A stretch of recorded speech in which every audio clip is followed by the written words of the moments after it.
It would just be for a few months, Jessica had promised, while they got back on their feet.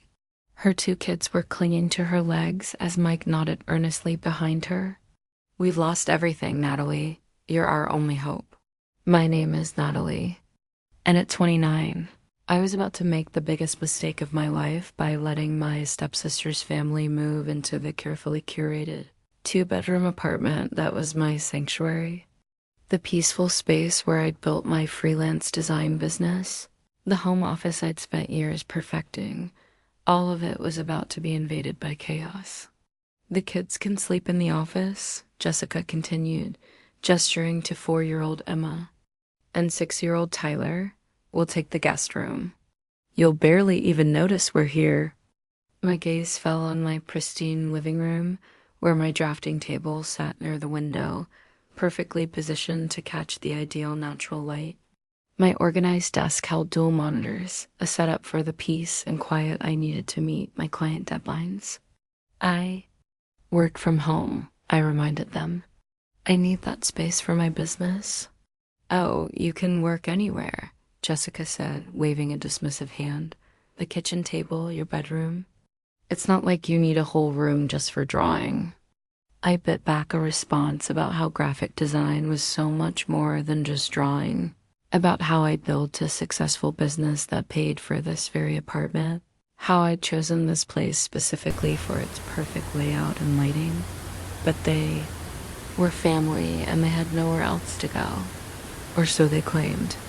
Their own place had been foreclosed on after months of missed payments.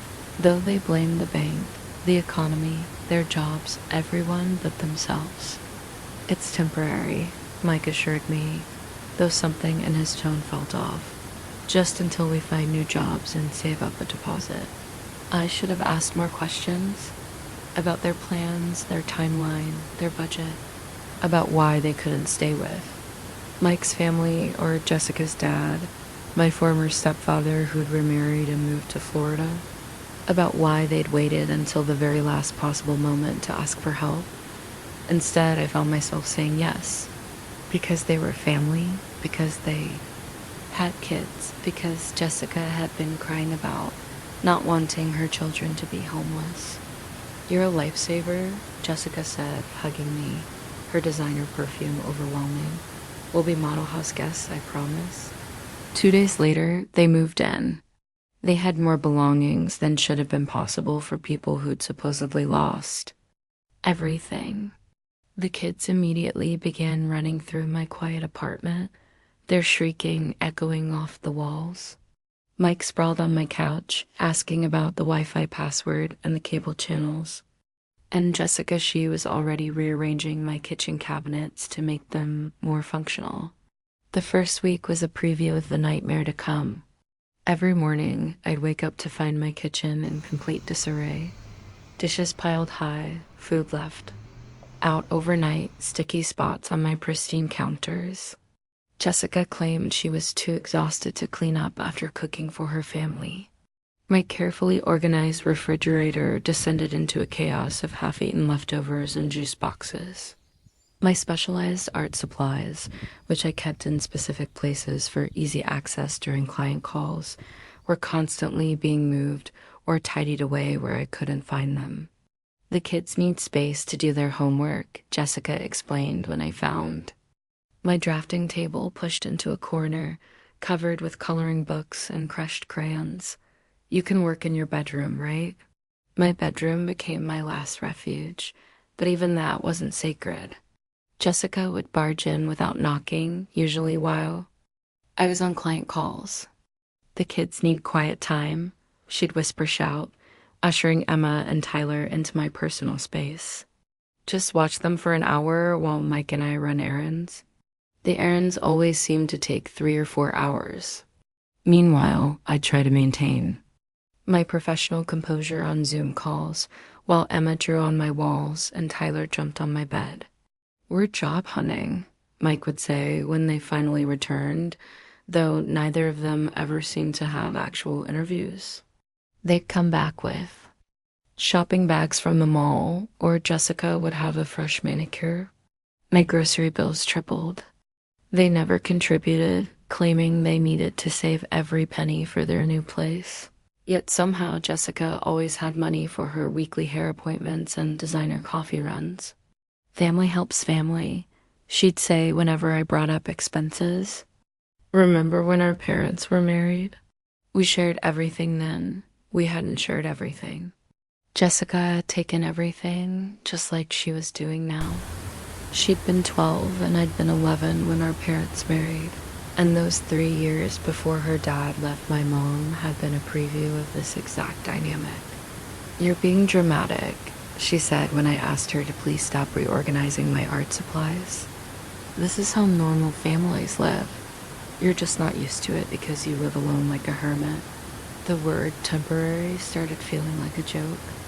They made no effort to look for apartments. Every time I mentioned their plans, they had a new excuse. "The rental market is so tough right now. We're waiting for the right opportunity. The kids are finally settled in. We can't uproot them again so soon." Meanwhile, my work suffered. Meeting deadlines became nearly impossible with the constant interruptions in my workspace and chaos. Clients started noticing the decline in my productivity. My carefully built reputation was at risk. The breaking point came on a Tuesday afternoon. I'd gone to a coffee shop to meet a crucial deadline, the only way to get any work done lately. When I returned home 3 hours later, my living room had been completely transformed. Asterisk, asterisk, asterisk, my drafting table was gone, shoved into the apartment storage unit without my permission. My dual monitor setup had been pushed against a wall, replaced by a giant, bright plastic toy organizational system. Bins filled with the kids' toys now dominated the space where I'd built my career. "Surprise," Jessica beamed, gesturing at the chaos. "Now the kids have a proper play area. Much better use of the space, right?" I stood frozen in the doorway, my laptop bag sliding from my shoulder. "Where's my drafting table?" "Oh, we put that old thing in storage." "You never really used it anyway." "You're always working on your laptop these days," she added, because they'd taken over my workspace. Because I'd been forced to adapt to their invasion of my home. Because I'd been too nice to stand up for myself. "Those monitors are an eyesore," she continued, wrinkling her nose. "We should really don't touch my equipment." My voice came out sharper than I'd ever heard it. "This is my office, my workspace, my home." "Our home now," Mike called from the couch, not even looking up from his phone. "Family shares, right?" "The kids need space to play," Jessica insisted. "You can't expect them to be cooped up in one room all day. They're children. And I'm a working professional who needs her office. This apartment isn't a daycare center. It's my workplace." "You're being selfish," Jessica's voice took on that familiar wounded tone. "After everything we've done, everything." "You've done?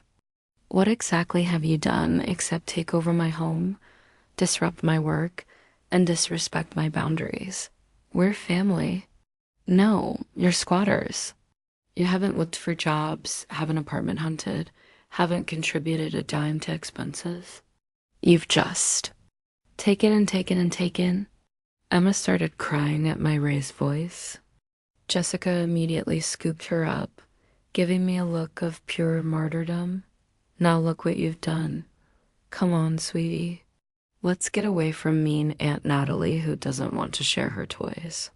I watched them retreat to the guest room, their room. Now, apparently, and something inside me snapped. This wasn't sharing. This was invasion. This was theft of my space, my peace, my livelihood. That night, after they'd all gone to bed, I opened my laptop and started making plans. Over the next week, I executed my plan with the same precision I used in my design projects. First, I found a new apartment across town, a 1-bedroom with a dedicated office nook and strict lease terms about overnight guests. I paid the deposit from my emergency fund, grateful I'd maintained savings despite my increased expenses. During my coffee shop work sessions, I slowly moved my most important belongings to a small storage unit. My expensive drawing tablet, my backup drives, my portfolio materials, anything I couldn't risk Jessica reorganizing, disappeared bit by bit. I documented everything. Photos of my invaded workspace, screenshots of ignored texts about job hunting and apartment searching, lists of expenses they'd never contributed to. I even recorded Jessica's admission that they hadn't actually looked at any apartments because they were too comfortable in my place.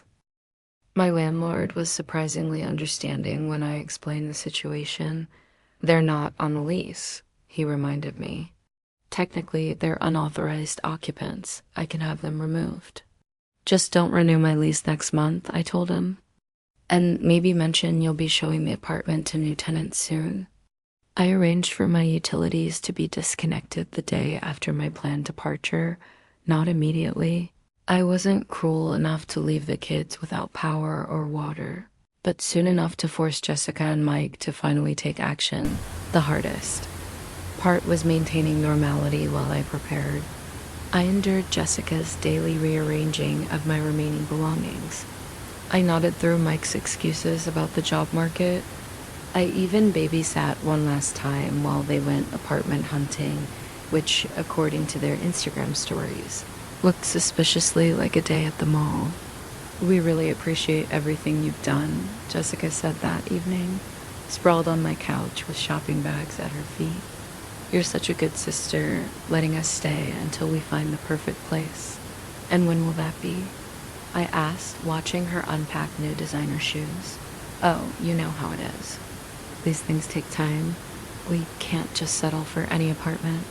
We have the children to think about, right? The children. I mean, this place is perfect for us. Great school district, nice neighborhood, plenty of space now that we've reorganized. We might as well stay through the summer, at least. I looked around my former office, now a chaotic playroom, and smiled. Sure, through the summer. They had no idea I'd be gone in 3 days. No idea that their comfortable invasion of my life was about to end. No idea that sometimes the best revenge isn't confrontation, it's careful planning. I moved on a Wednesday when everyone was out. Jessica at her salon appointment, Mike at his weekly networking lunch, which seemed to involve more beer than networking, and the kids at school. My new apartment was ready. The moving company was efficient and quick. By noon, everything I owned was either my new place or safely in storage.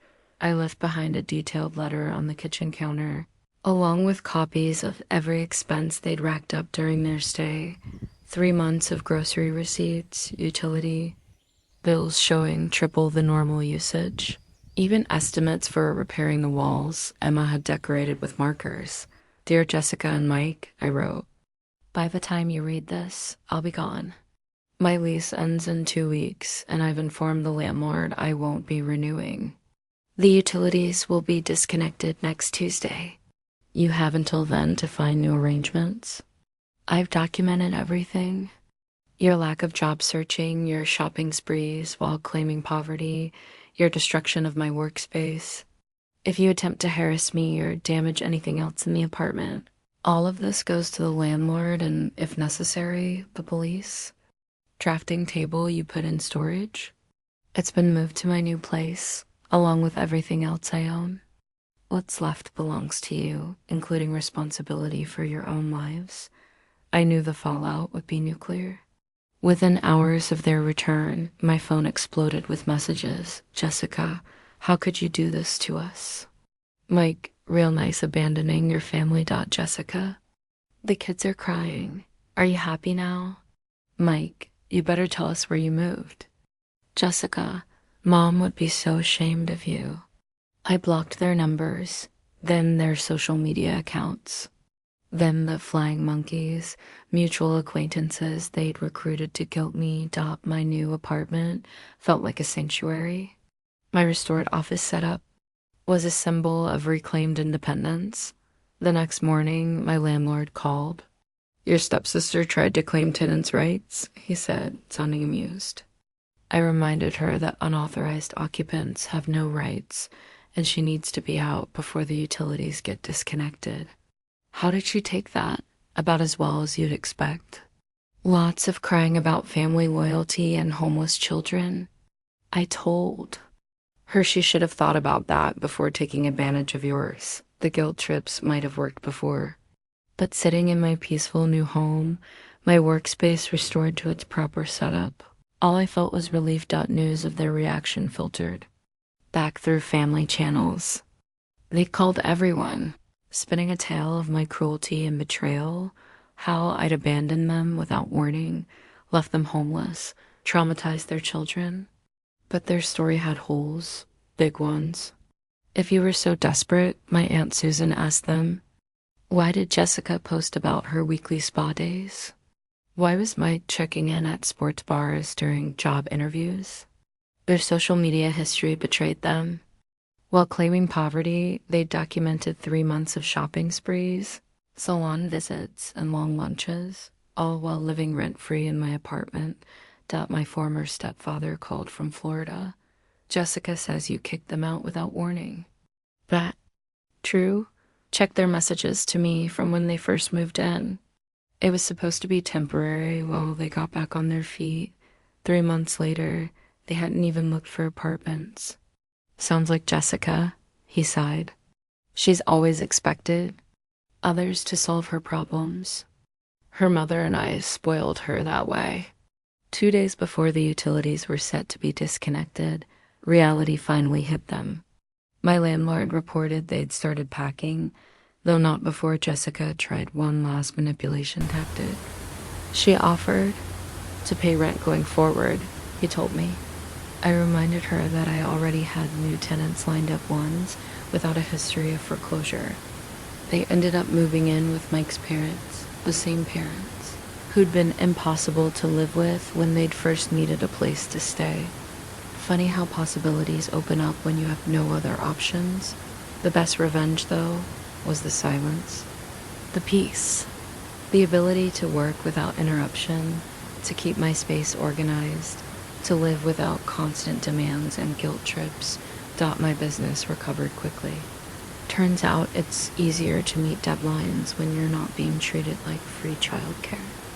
My clients noticed the improvement in my work, leading to new projects and referrals. A week after they moved out, Jessica made one last attempt to contact me through a mutual friend. She says they would have found their own place eventually, the friend reported. That you just needed to be patient and understanding. I was patient for 3 months, I replied. Understanding went out the window when they took over my office without permission. She also mentioned they might need a place to stay again. Soon, Mike's parents are being difficult about their living arrangements. I blocked that friend. 2.6 months after my great escape, my business was thriving. The peace and quiet of my new apartment, combined with my restored professional workspace, allowed me to take on more clients and raise my rates. I'd even hired a virtual assistant to handle my growing workload. The family drama had mostly settled, though Jessica and Mike still managed to make their presence known. They'd moved 3 more times from Mike's parents to a series of increasingly shabby rentals, each time claiming the landlords were unfair or the neighbors hostile. Apparently, other people weren't as tolerant of their entitled behavior as I had been. My Aunt Susan kept me updated on their attempts to find their next victim. They tried staying with various family members, but their reputation preceded them. No one was willing to risk becoming their next free accommodation. Jessica actually had the nerve to suggest moving in with me, Susan told me over coffee. Said they'd learned their lesson about respecting boundaries. I reminded her that's exactly what she told you. The kids, at least, had found some stability. Mike's parents had insisted on having them stay during the week so they could remain in their school, while Jessica and Mike only had them on weekends. It wasn't an ideal situation, but it was better than the chaos they'd been living in. My new apartment became everything I'd wanted my old place to be. I set up a proper home office with dedicated client meeting space. My work area stayed organized. My kitchen remained clean. My peace was uninterrupted by demands for impromptu babysitting that one morning. I received an unexpected email from Jessica. I've been doing a lot of thinking. Maybe we didn't handle things the best way when we stayed with you. We were going through a rough time, but that's no excuse for taking advantage. I see that now. The kids miss you. Would you consider meeting for coffee? It was the closest thing to an apology I'd ever get from her, but something about the timing felt off. I called Mike's mother, who'd become an unlikely ally. Oh, they just got evicted again, she confirmed. Jessica's been calling everyone trying to find a place to stay. Don't fall for it. I wrote back a simple response. I'm glad you've gained this perspective.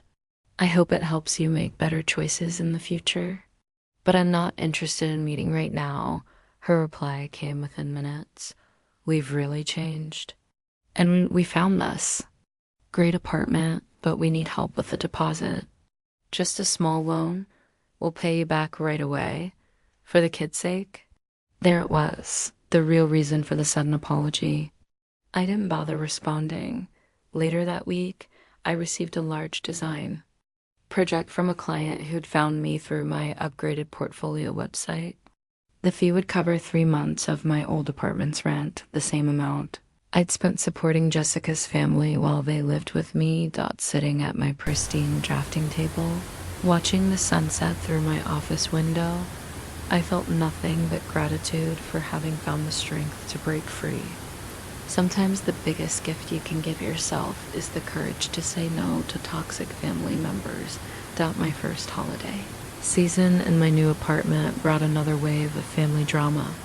Jessica and Mike had orchestrated a campaign to paint me as the villain at every family gathering, conveniently forgetting to mention their own actions. But it's Christmas, my Aunt Mary pleaded. Can't you just forgive them? They've learned their lesson, had they? According to Mike's mother, they've just been asked to leave their latest apartment for non-payment of rent, despite both finally having jobs. Jessica was working part-time at a boutique, though most of her paycheck went to maintaining her appearance. Mike had found work at a car dealership but spent more time hanging out with his coworkers than actually selling cars. They're still living beyond their means, Mike's mother confided. Designer clothes, expensive restaurants, salon visits. Then they cry poverty when the rent's due. At least the kids are stable with us during the week.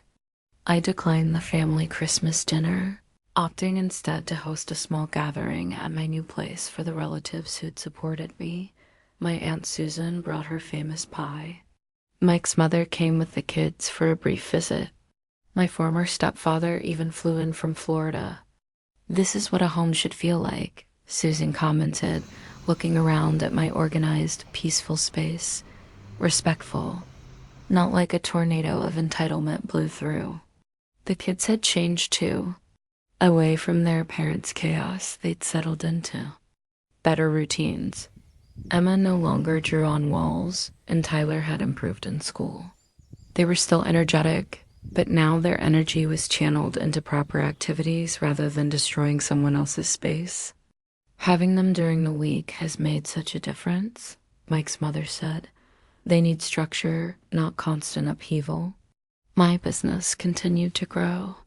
I converted the apartment's small dining nook into a client meeting area, complete with a professional backdrop for video calls. No more children screaming in the background or Jessica barging in during meetings. On the Friday before Christmas, Jessica made another attempt to reconnect. The kids made you Christmas cards. We'd love to drop them off, maybe stay for a quick visit. We can catch up, talk about old times. I've really been reflecting on everything. I knew the script. First, a seemingly innocent visit. Then a sad story about their current living situation. Finally, the request. Just a temporary stay, just until they found something else. Just because we're family you can mail the cards, I replied. My address hasn't changed. Don't be like that. She wrote back. It's Christmas. Family should be together. We've changed so much, you'll see. And we found this amazing apartment, but the deposit is a bit high, ... I didn't bother reading the rest. Instead, I focused on wrapping presents for the kids, which I'd send to Mike's parents' house.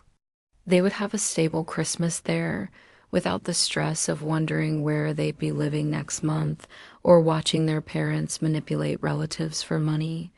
A year after my escape, I received a surprising call from Mike's mother, Jessica, and Mike had finally gotten an apartment they could afford in a modest complex across town.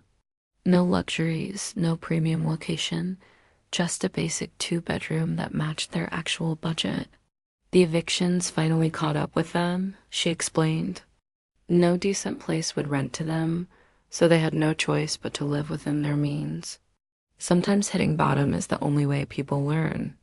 The kids still spent weekdays with their grandparents, which had become a formal arrangement through family court. They visited my new apartment occasionally, always with their grandmother, never with Jessica and Mike. Aunt Natalie's house is so quiet, Emma commented during one visit, and clean. That's because she takes care of her things, their grandmother explained pointedly, and respects other people's space. My business had doubled in size. I'd hired 2 remote designers to help with the workload, and my client list included several prestigious companies. The peace and stability of my new life had allowed me to focus on growth, instead of constantly managing chaos. Jessica still tried to reach out occasionally, usually when they needed money, but her messages had lost their power over me. I've learned that family shouldn't be used as a weapon or an excuse for bad behavior. My former stepfather summed it up best during his last visit. Sometimes the kindest thing you can do for family is let them face the consequences of their own actions. You didn't abandon them. You just stopped enabling them. During one of my Aunt Susan's visits, she noticed the empty picture hooks on my living room wall. I'd taken down the family photos after moving, not wanting daily reminders of that chaotic time. You could fill these walls with your own story now, she suggested. Your designs, your achievements, your peaceful new life. She was right. The next day, I began creating a gallery wall, framed prints of my best design work, professional awards I'd earned, and a few select photos of the family members who'd stood by me. Jessica saw the photos on my social media and immediately messaged, "Nice to see you've got pictures up. We should take a new family photo for your wall. Maybe over dinner at your place." I had to laugh at her persistence. Even now, she was still trying to find a way back in. But my walls, both physical and emotional, were finally mine to decorate. As I chose, Mike's mother sent me a holiday card with a recent photo of the kids. They looked happy, settled. Emma had joined a children's art class, and Tyler was playing Little League baseball. They were thriving in the stability their grandparents provided, proof that structure and boundaries could make all the difference. My new apartment wasn't just a home anymore. It was a testament to what's possible when you stop sacrificing your peace for other people's chaos. Every organized drawer, every quiet morning, every successful client meeting was a reminder that sometimes the family you need to protect most is yourself.